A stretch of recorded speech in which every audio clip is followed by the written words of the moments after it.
History of Victorian morality and the royal family. 200 years before Victoria took the throne, strict moral codes had been imposed on people. The two forces of Puritanism and liberty influenced Great Britain enormously.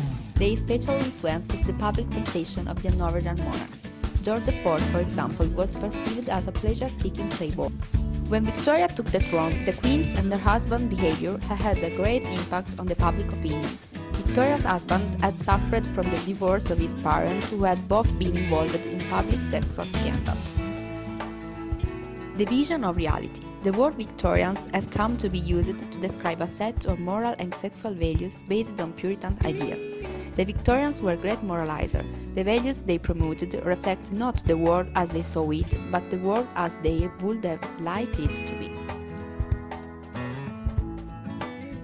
The Puritans' principle. Puritans believed that evil is within each person, so they banned music, dancing, and the theater. The Bible was taken as the literal truth and was the foundation of moral behavior. Puritans' virtues: hard work, courage, and self-reliance. Poverty was considered a sin. They believed also in predestination.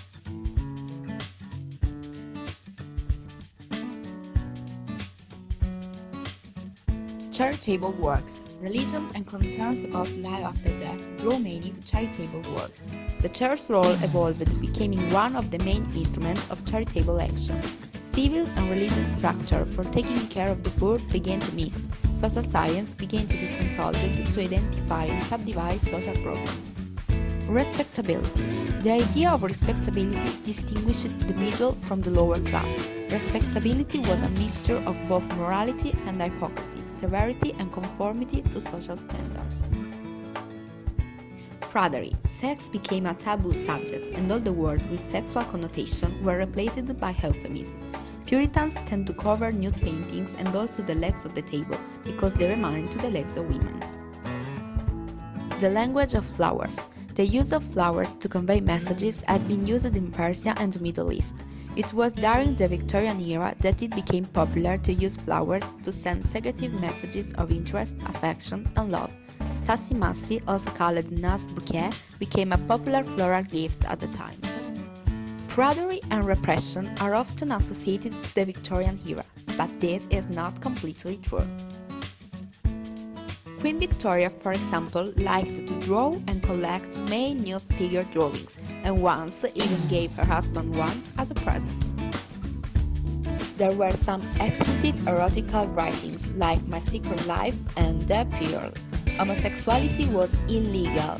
Nevertheless, there were many famous homosexual men like Oscar Wilde. Victorian family life. The family was a patriarchal unit. The father was the head of the family. He was mostly straight, and the children always called him Sir. Every household, except for the poorest family, had servants for the everyday chores. Poor working-class family feared to end up at a workhouse. Education. For the parents, the upbringing of their children was the most important responsibility. A common saying in the time was, "Spare the rod and spoil the child." They believed that a child must know the difference between right and wrong. As the children grew older, the boys were expected to work hard, for men and women. For the wealthy, silk stockings covered the legs. For the less wealthy, it was wool sacks. Beachwear in Victorian times consisted of a costume which covered the entire body. Ladies had to have their legs completely covered. To own an umbrella was a social scale barometer.